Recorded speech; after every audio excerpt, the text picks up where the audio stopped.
Before we begin, if you're a leader who wants to protect your decision quality, energy, and long term performance, everything I referenced today is linked in the show notes.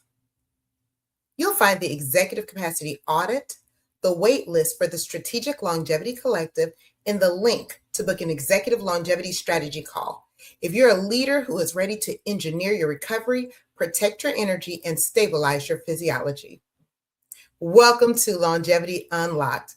I'm Sherri Austin, registered nurse and executive longevity advisor. And this podcast is for leaders who refuse to trade their health, clarity, or decision quality for success. Because here's the truth most leadership conversations miss: performance is biological. Your ability to think strategically, regulate stress, and make high stakes decisions is directly shaped by sleep, metabolic health, recovery, and nervous system stability. But in modern leadership culture, capacity erosion often happens quietly. Nothing appears broken, yet decision quality declines. Clarity fades, energy becomes inconsistent. And over time, leaders begin operating far below the level their potential actually allows. This podcast exists to change that. Each episode explores the physiology of leadership performance, how sleep, stress, nutrition, movement, and recovery shape cognitive capacity, emotional regulation, and long-term resilience. Because sustainable leadership isn't about pushing harder, it's about protecting the biological systems that make high performance possible. If you're a leader who knows more available, more clarity, more energy, and greater strategic depth, you're in the right place. Let's unlock it. Most leaders still think recovery is about rest. It's not. Recovery is infrastructure. And the leaders who understand that now are going to outperform the leaders who continue operating from chronic physiological depletion. Because eventually, exhausted leaders stop making strategic decisions and start making reactive ones. Before we go further, there's something I want you to take away from today's conversation. Why recovery is becoming a competitive advantage and why the highest performing leaders are no longer optimizing for hustle. They're optimizing for cognitive sustainability. By the end of this episode, you'll have a clearer understanding of why the old performance model is breaking, why recovery is not a luxury, but leadership infrastructure, the real cost of capacity erosion, and why recovery is a competitive advantage. More importantly, a few practical ways to begin addressing it in your own life today. Because the goal here isn't just insight, it's helping you protect the clarity, energy, and decision quality your leadership depends on. The old performance model is breaking the old leadership culture. The leader absorbs the pressure. Traditional leadership culture rewards self-sacrifice, emotional suppression, overwork, hyperavailability, and endurance at all costs. The implicit message became, the more exhausted you are, the more serious and committed you must be. Leaders were taught work longer, sleep less, carry everything, answer everything, solve everything, and never slow down. This became especially normalized in healthcare, law, finance, startups, executive leadership, entrepreneurship, and high-performance corporate environments. The issue is that human physiology was never evolved to sustain 24/7 accessibility, chronic cortisol elevation, nonstop cognitive switching, and perpetual psychological pressure. So the very systems leaders used to prove competence eventually became the systems degrading their capacity. It is time to stop glorifying exhaustion. When did busy become a status symbol? Exhaustion has become performative. People have become unconsciously signaling importance through being busy, through depletion. Oh, I only slept 4 hours. I've been nonstop all week. I haven't taken a vacation in years. I even remember hearing someone bragging they hadn't taken a vacation in a decade. Not me. That'll never be me. But I was all of the rest. Or the still popular, I'm slammed. I'm back to back all day. Fatigue has been associated with ambition, value, relevance, and professional worth. Rest, meanwhile, became psychologically associated with laziness, lack of ambition, weakness, or falling behind. I know for me, I am a first generation American and I came from a Caribbean household. And back in the day, they had this show in Living Color and they would have the Jamaicans on there. And this is all over the Caribbean and some of the African diaspora. And if you didn't have 5 jobs, you didn't have nothing. I remember when I got my bachelor's degree, one of my aunts said, "That's it? That's all you're doing?" So it is culturalized for us to be nonstop working, nonstop doing. And if you're not doing, or you only have one job, or you actually rest, you are seen as lazy. High achievers stopped asking, "Am I functioning optimally?" and instead ask, "Am I producing enough?"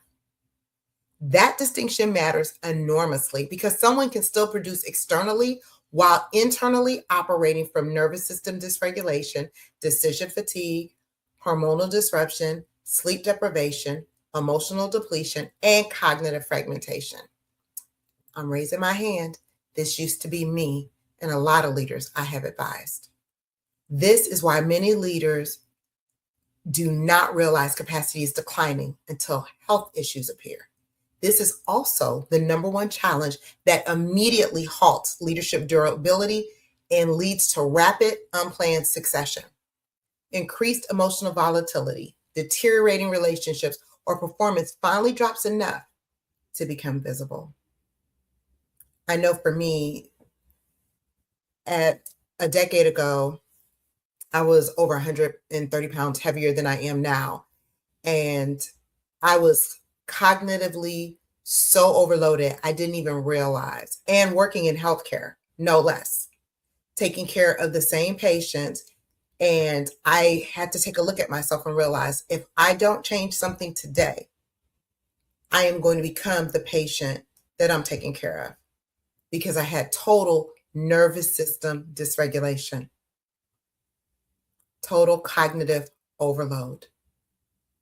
And all of that leads to the urgency addiction, which was me. Everything had to be done now. Everything was a 5-alarm fire. Everything started to feel important.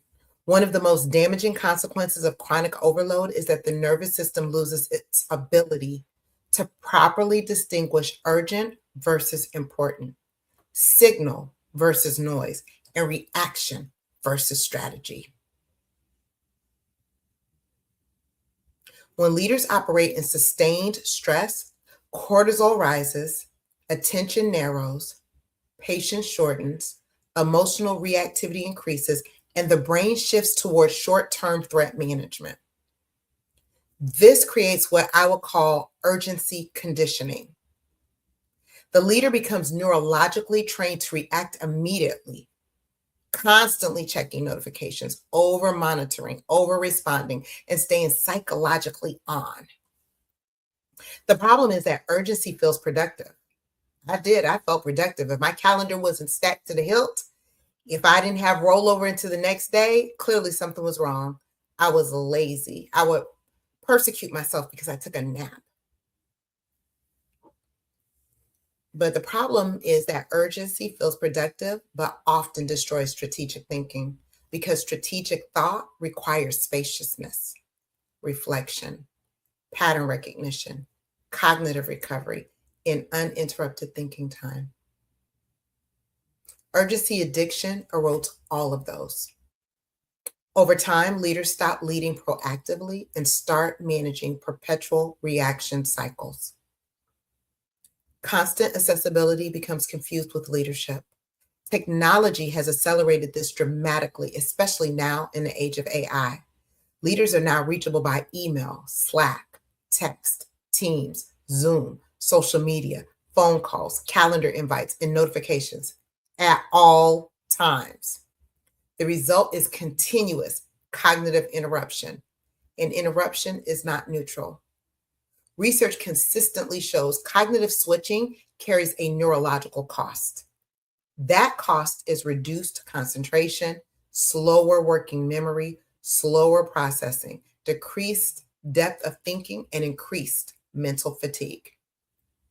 But culturally, many leaders still equate accessibility with responsiveness, value, leadership, and reliability. So boundaries disappear. Unfortunately, many females are culturalized into the constant accessibility maze. And once boundaries disappear, recovery, cognitive restoration, deep thinking, and eventually clarity disappears. This is why many executives feel mentally crowded, emotionally thin, overstimulated, and unable to fully shut off. Their nervous system never exits performance mode. Leadership and over identification with productivity has become synonymous in the old leadership culture. Performance became identity. This is one of the deepest layers many high achievers unconsciously fuse self-worth with output. So productivity no longer becomes something they do, it becomes who they are. This creates psychological danger because slowing down begins to feel threatening. Stillness feels uncomfortable. Recovery feels unearned. Rest triggers guilt. Silence feels unsafe. Why? Because if identity is built around producing, achieving, solving, performing, and carrying responsibility, then rest can feel like a loss of identity itself. This is why some leaders physically stop working but cannot psychologically disengage. I was one of those. And like I said, it was culturalized into me before I even went to elementary school, before I graduated college, before I worked in healthcare, before I became a leader. Rest was not a good thing. Rest was synonymous with lazy. And I had to unlearn that and break that cultural code. Leaders' nervous systems have been conditioned to equate movement with safety, achievement with worth, and exhaustion with significance, especially our female leaders and executives. And most females, that has been ingrained in them from birth. So by the time they get into the corporate environment, it's like a familiar skin. So taking that familiar skin off and just being quiet and just being still. Here's the bigger reframe. The future leadership advantage is not going to belong to the leader who can grind the hardest, work the longest, or remain the busiest. It will belong to the leader who can sustain clarity, regulate under pressure, protect cognition, recover strategically, and maintain decision quality over long periods of complexity. Because eventually, every business problem becomes a human capacity problem. And every strategic decision ultimately flows through the brain, the nervous system, emotional regulation, and physiological stability. That is why executive longevity is not wellness. It is leadership infrastructure. For years, leadership culture rewarded visible exhaustion as proof of commitment. The issue is not simply that leaders are busy. The issue is that the volume, velocity, and complexity of information now hitting the human nervous system is historically unprecedented, which means the leadership game is no longer just about intelligence or ambition. It's about cognitive sustainability. AI acceleration has compressed the pace of decision making. AI is increasing speed, output, expectations, and information generation. Leaders are now exposed to more data, insights, dashboards, analytics, content communication, and faster operational cycles than ever before. Here's the paradox. AI is supposed to create efficiency, but psychologically, it often creates pressure acceleration. Now, I want to interject something here. AI has been substantially useful in admin tasks in my business and has enabled me to buy back my time. But AI and technology operating systems are not as finite as the human brain. When systems become faster, expectations, responsiveness rises while decision cycles shorten. Executives now feel pressure to respond faster, think faster, adapt faster, create faster, and process faster. But human neurobiology has not accelerated at the same rate as technology. The brain still requires recovery, sleep, attention restoration, emotional regulation, and periods of deep focus. So leaders are increasingly trying to operate at machine speed with biological hardware. That mismatch creates cognitive fatigue, nervous system overload, reduced clarity, impulsive decisions, and strategic shallowness. The brain was never designed to process this much input. Leaders today consume more information in a single day than previous generations processed in significantly longer periods of time. Think about the average executive. The average executive now deals with emails, Slack messages, texts, meetings, news, dashboards, social media, podcasts, AI tools, reports, investor updates, team issues, operational fires, and industry changes. The nervous system is constantly scanning, and the brain has limited attentional bandwidth. When information exceeds processing capacity, discernment declines, filtering weakens, attention fragments, and mental fatigue rises. This is critical because leadership is not merely information consumption. Leadership is signal detection, the ability to determine what matters, what does not, what requires action, what requires patience, and what should be ignored entirely. But overload makes everything feel equally important. And when everything feels important, priorities blur, strategic thinking weakens, and reactive leadership increases. Leaders are making too many decisions without enough recovery. This is one of the biggest hidden leadership issues today. Modern leaders face constant micro decisions, rapid pivots, operational ambiguity, and perpetual context switching. Even small decisions consume cognitive energy. Replying, approving, reviewing, choosing, prioritizing, responding, adjusting, and monitoring. Over time, decision fatigue accumulates. And decision fatigue does not always look dramatic. Sometimes it looks like procrastination, irritability, impulsive choices, indecision, avoidance, shorter patience, reduced creativity, or emotional flatness. This matters because leadership is a decision-making role. So when cognitive fatigue rises, strategic quality declines.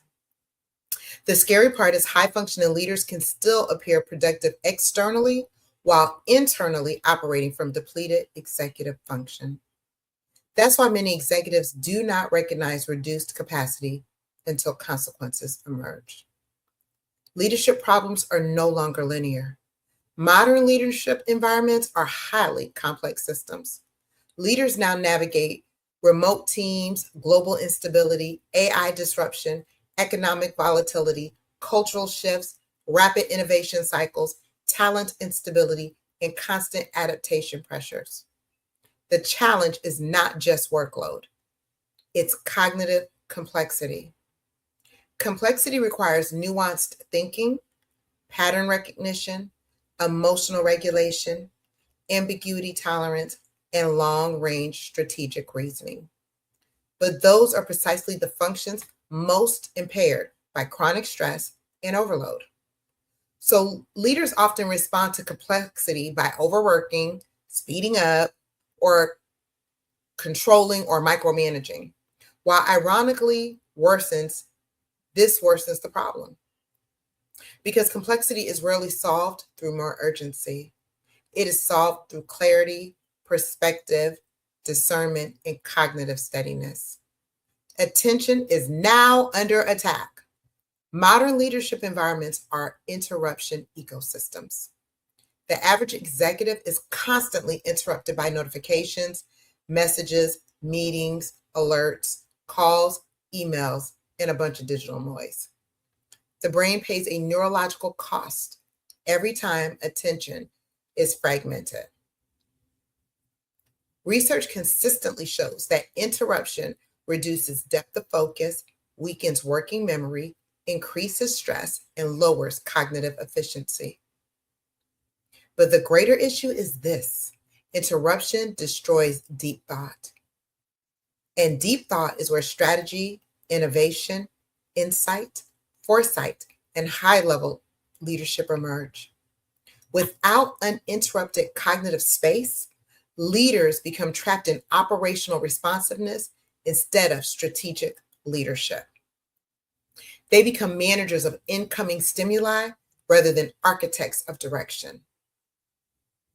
The deeper leadership consequence of all of these forces together create chronic nervous system activation, cognitive fragmentation, emotional depletion, reduced strategic thinking, and degraded decision quality. And the danger is that modern leadership culture still rewards visible responsiveness. So leaders are often praised for behaviors that are quietly eroding their long-term capacity. That is the paradox. The very habits rewarded in the short term, accessibility, nonstop responsiveness, overwork, constant availability, and rapid reaction, can become liabilities over time. In the next era, the leaders with the greatest advantage will not necessarily be the smartest, the busiest, or the fastest. It will be the leaders who can protect attention, regulate under pressure, filter signal from noise, sustain cognitive clarity, and maintain decision quality amid complexity. Because as AI increases external speed, human recovery and cognitive stability become exponentially more valuable. That is why recovery is becoming infrastructure, and why executive longevity is ultimately about protecting the biological systems that leadership depends on. The modern leader isn't dying from lack of ambition. They're drowning in cognitive overload. Let's talk about recovery infrastructure. There are 3 layers to the recovery infrastructure. Number 1 is baseline recovery. Under baseline recovery, there's sleep timing. Are you protecting your sleep windows? Going to bed within 30 to 60 minutes of your usual bedtime with a consistent anchored wake-up time. Are you digitally detoxing 60 minutes before bedtime? I'm still guilty of that. I'm still working on me. Don't judge me. Metabolic stability. Are all of your meals protein forward with 13 grams each meal? Movement. Are you instituting movement throughout your day? Are you scheduling weight or resistance training at least 2 times a week? Light exposure. The simplest way to reset your circadian rhythm is by getting outside in the sun within the first hour of wake up. I noticed that once I started doing that, unless my sleep has just been fragmented and disjointed, which unfortunately lately it has, but still, when I get outside in the sun the first hour of waking up, I notice that as the sun goes down, I naturally go to sleep. Where before I was dependent on sleeping pills, now I'm not dependent on that. My body realizes it's time to shut down. And when I go into transition rituals later in the episode, that's one of the rituals that I practice that tells my body that it's time to shut down. We're getting ready to go to sleep. And then there's nervous system regulation. Some things that are helpful and that I utilize myself is prayer and meditation time. That is essential within the first hour of waking up. I journal in the morning when I wake up, and I journal before I go to bed. I pause throughout my day to deep breathe, and that regulates my nervous system. Number 2 in the recovery infrastructure is active recovery. Let's talk about cognitive resets, one of my favorite things to do. A cognitive reset is a deliberate interruption of cognitive overload before entering a high-level thinking or decision-making block. I typically schedule mine before my first non-negotiable thinking window to regulate my nervous system, reduce mental fragmentation, and restore cognitive clarity. And this usually includes, for me, movement, sunlight exposure, deep breathing, and uninterrupted reflective thinking time. The goal is not productivity, it's attentional restoration and mental readiness before I start strategic work. Another strategy of active recovery is strategic pauses. For example, pausing before replying to a difficult email, delaying a decision until emotionally regulated. That's something I've had to practice throughout the years. And stopping before overcommitting, something else that I'm working on, but that goes with boundaries. Taking 15 minutes before entering a high stakes meeting and intentionally slowing decision speed during overload. Strategic pauses are leadership regulation tools. They protect your judgment, emotional regulation, executive presence, and decision quality.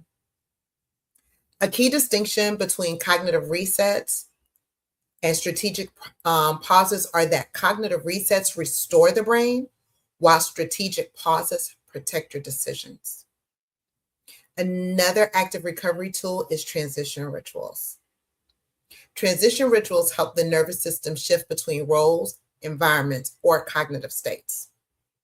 Most leaders move abruptly from meeting to meeting, work to home, stress to sleep, strategy to operations, parent to executive, and clinician to entrepreneur. The nervous system never fully transitions. Transition rituals create psychological closure between modes. Some examples of transition rituals are a walk after work, changing clothes after work, journaling before bed, a shutdown routine, music during your commute, breathing before entering your home, or reviewing priorities before starting deep work. Think state shifting. So we're shifting states. Without transitions, the nervous system carries residual stress into the next environment. That's why many leaders feel mentally crowded, emotionally overstimulated, or unable to turn off. Transition rituals reduce nervous system spillover. Walking is another active recovery tool. Walking is bilateral movement plus nervous system regulation plus cognitive processing. Walking is actually so powerful that it can belong in multiple categories. Walking can function as a cognitive reset, a transition ritual, active recovery, or attention restoration. Why walking matters neurologically is rhythmic bilateral movement regulates the nervous system, improves blood flow, reduces stress activation, improves idea generation, restores attentional capacity, and supports emotional processing. This is why many executives think better while walking, creative breakthroughs happen during walks, and stress decreases after movement. Walking is not merely exercise. It is cognitive regulation through movement. Attentional restoration is the last tool in the active recovery toolkit. Attention restoration rebuilds depleted attentional capacity. This is the deepest layer. Modern leaders suffer from attentional exhaustion, overstimulation, interruption fatigue, and cognitive fragmentation. Attention restoration is specifically about replenishing the brain's ability to focus deeply, sustain concentration, filter signal from noise, and think strategically. This often happens through nature exposure, silence-reduced stimulation, uninterrupted thought, low-demand environments, device-free time, or contemplative space. A key distinction between cognitive reset and attention restoration is that cognitive resets are short, active interventions, and attention restoration is broader recovery of mental bandwidth itself. Think rebuilding attentional reserves. That's what you want to think about there. The third layer of the recovery infrastructure is strategic recovery. Strategic recovery systems protect long-term decision quality and cognitive sustainability. Unlike active recovery, which restores the nervous system in the moment, strategic recovery is proactive infrastructure designed to reduce chronic cognitive overload over time. Strategic recovery protects executive function, attentional capacity, emotional regulation, and strategic thinking. It is less about rest and more about capacity preservation. Protecting decision windows is a strategic recovery tool. Protecting peak cognitive hours for high level thinking, because not all hours produce the same quality of thinking. Most leaders unknowingly spend their best cognitive energy on reactive communication, meetings, operational tasks, and interruptions. Protecting decision windows means intentionally reserving your highest capacity mental hours for strategy, deep thinking, planning, writing, innovation, or high stakes decisions. I know for me, that's early in the morning after my first cognitive reset. Some examples will be like no meetings before 11 a.m. To preserve strategic thinking time, scheduling deep work before email and reactive tasks, block uninterrupted thinking windows on the calendar. If leaders don't protect their best cognitive hours, urgency will consume them. Another strategic recovery tool is calendar architecture. I had to learn this the hard way. Structuring your schedules in ways that reduce cognitive overload. Most calendars are built around availability and not neurological sustainability. Calendar architecture means intentionally designing schedules to reduce cognitive switching, fragmentation, overstimulation, and decision fatigue. Instead of asking, how much can I fit into the day? The question becomes, what schedule allows me to maintain clarity and decision quality? Here are some examples of that. Grouping meetings together instead of scattering them across the day. Building buffer time between high demand tasks. Limiting excessive context switching. Scheduling recovery after cognitively demanding activities. The calendar is often a hidden driver of cognitive exhaustion. Another tool is weekly reset systems. Structure recovery that prevents cumulative overload. Most leaders wait until burnout symptoms appear before recovering. Weekly reset systems create recurring opportunities to recalibrate, reflect, decompress, and restore clarity before overload accumulates. These systems help prevent leaders from operating in chronic survival mode. Some examples are a weekly review and planning session every Sunday. I institute this into my schedule. This decreases frequent context switching and gives me autonomy over my day and eventually over my entire week. A half day with reduced meetings for strategic thinking. One evening per week completely disconnected from work. That was extremely hard for me. I could hear my mom's voice in my background, in my head. An idle mind is a devil's playground, but I've learned to switch that off and be idle and love it. And our brain loves it too. Dedicated recovery blocks after intense travel or speaking engagements. Recovery works best when it becomes a recurring system instead of an emergency intervention. Another great tool is reducing cognitive fragmentation, minimizing unnecessary mental switching and attentional drain. One of the biggest hidden threats to executive capacity is fragmentation.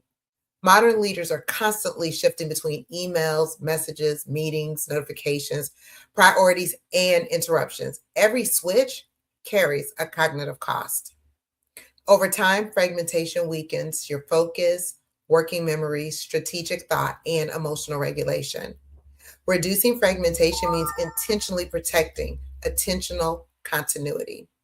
Some examples are turning off non-essential notifications like that one, limiting multitasking during deep work, batch processing email instead of constant monitoring, creating uninterrupted focus periods. Fragmented attention eventually creates fragmented thinking. Most executives protect meetings better than they protect their cognition. So, what is the real cost of capacity erosion? Let's start with what capacity erosion looks like. It looks like shorter patience, emotional reactivity, poor filtering, delayed thinking, increased impulsivity, and weakened strategic thinking. Leaders rarely notice the decline in decision quality while it's happening. Leaders have normalized exhaustion and high functioning depletion. They are still performing externally, but internally, they're operating at 60 to 70% capacity. Capacity erosion has cascading consequences, and most organizations do not recognize the cost because the decline happens gradually, invisibly, and often while the leader is still performing. And that's why it's so dangerous. A leader can still show up, produce, speak well, lead meetings, and hit targets while the underlying quality of judgment, emotional regulation, strategic thinking, and leadership presence is quietly deteriorating. The organization eventually absorbs the consequences. Some of the real cost of capacity erosion is poor decision quality. The organizational cost is expensive reactive decisions. As your cognitive fatigue increases, patience decreases, impulsivity increases, discernment weakens, and long-range thinking declines. The leader becomes more likely to react emotionally by overcorrecting, micromanaging, delaying difficult decisions, or prioritizing urgency over strategy. What this looks like organizationally is unnecessary pivots, inconsistent direction, poorly timed hiring decisions, reactive restructuring, wasted initiatives, and excessive operational firefighting. The financial impact of capacity erosion is that poor strategic decisions can create revenue leakage, inefficient spending, turnover costs, missed opportunities, and operational instability. The cost of one fatigued executive decision can ripple across an entire organization. Capacity erosion causes cultural degradation. Dysregulation spreads downward. Leaders set the emotional tone of the organizations. So if leadership operates from urgency, chronic stress, emotional volatility, hyperreactivity, or exhaustion, that culture disseminates throughout teams. People begin adapting to the leader's nervous system state. What this looks like is constant urgency culture, fear-based communication, reduced psychological safety, excessive after-hours responsiveness, burnout normalization, low trust environments, and emotional tension in meetings. Employees start surviving instead of innovating. Dysregulated leadership eventually becomes organizational culture. Another cost of capacity erosion is reduced innovation and thinking. Organizations become reactive instead of visionary. Capacity erosion narrows cognition. The brain under chronic stress shifts towards short-term threat management, operational survival, and immediate problem solving. Strategic thought requires spaciousness, creativity, reflection, and cognitive flexibility. When leaders lose capacity, innovation declines, long-range thinking shrinks, and organizations become operationally trapped. And this looks like constant tactical execution, inability to think beyond immediate fires, stagnation, slow adaptation, reduced creativity, and fewer breakthrough ideas. Exhausted organizations often become operationally efficient but strategically weak. Talent loss and retention issues are another sign of capacity erosion. High performers eventually leave dysregulated systems. Strong employees can tolerate pressure temporarily, but chronic organizational dysregulation creates emotional exhaustion, unclear communication, inconsistent leadership, and unsustainable expectations. Eventually, the best talent disengages first. This looks like increased turnover, quiet quitting, disengagement, low morale, leadership distrust, and retention instability.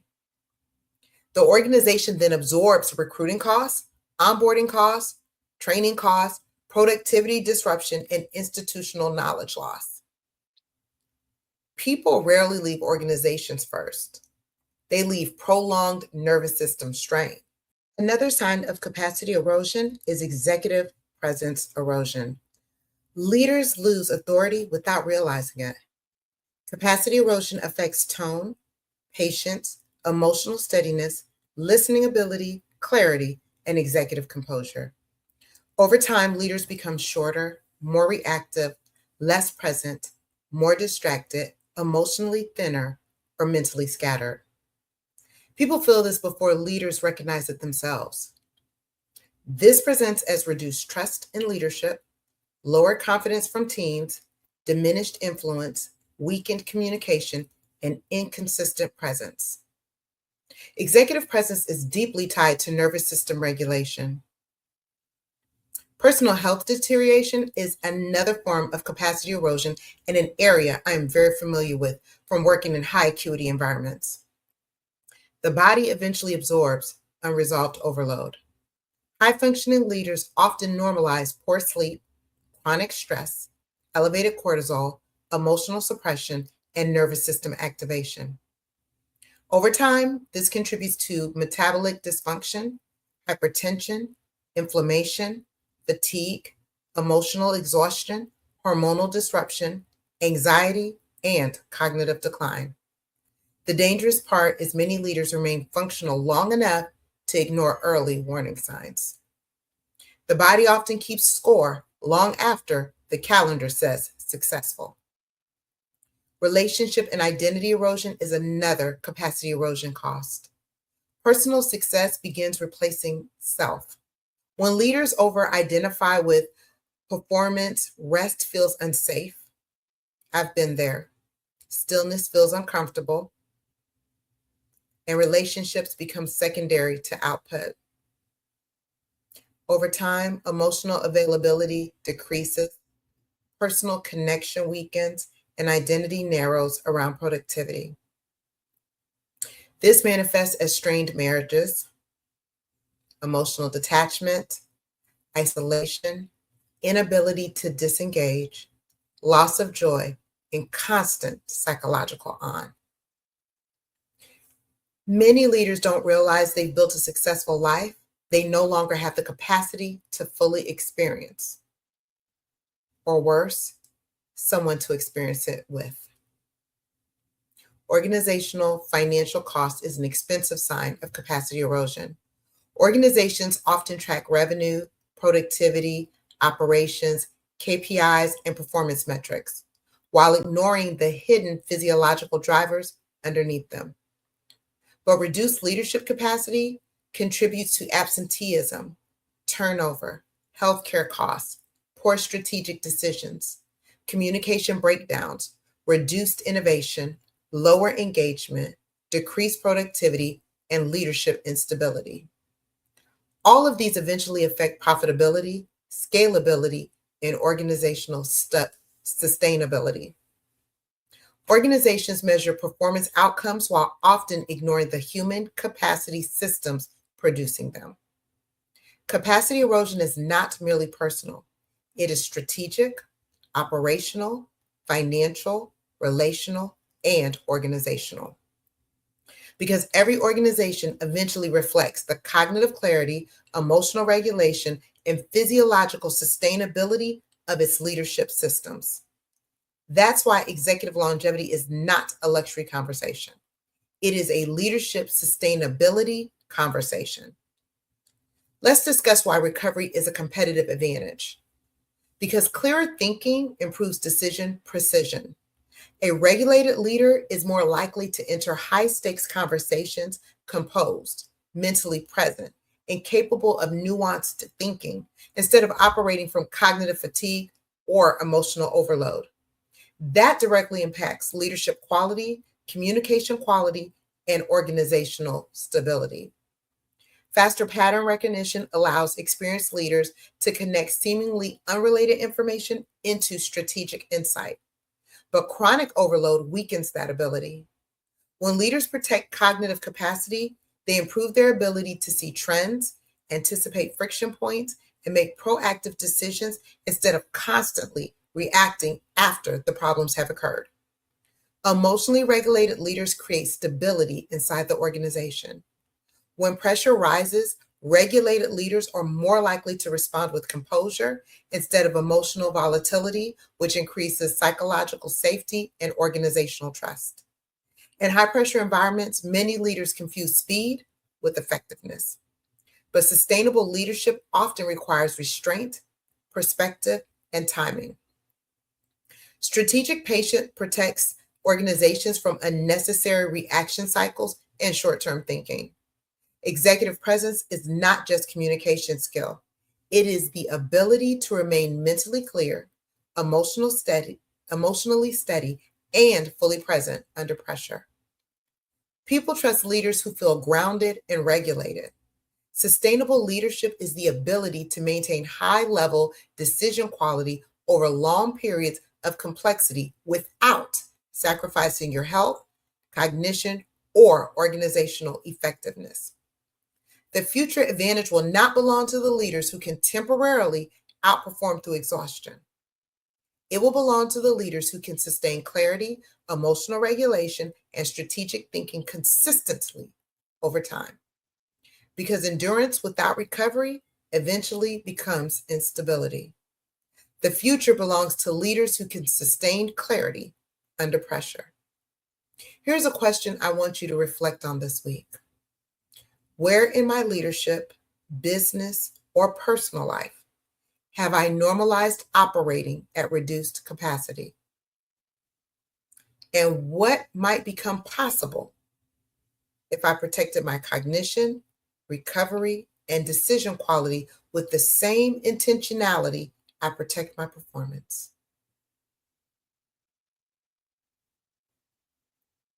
If this episode helped you think differently about leadership and longevity, consider sharing it with another leader who might benefit from the conversation.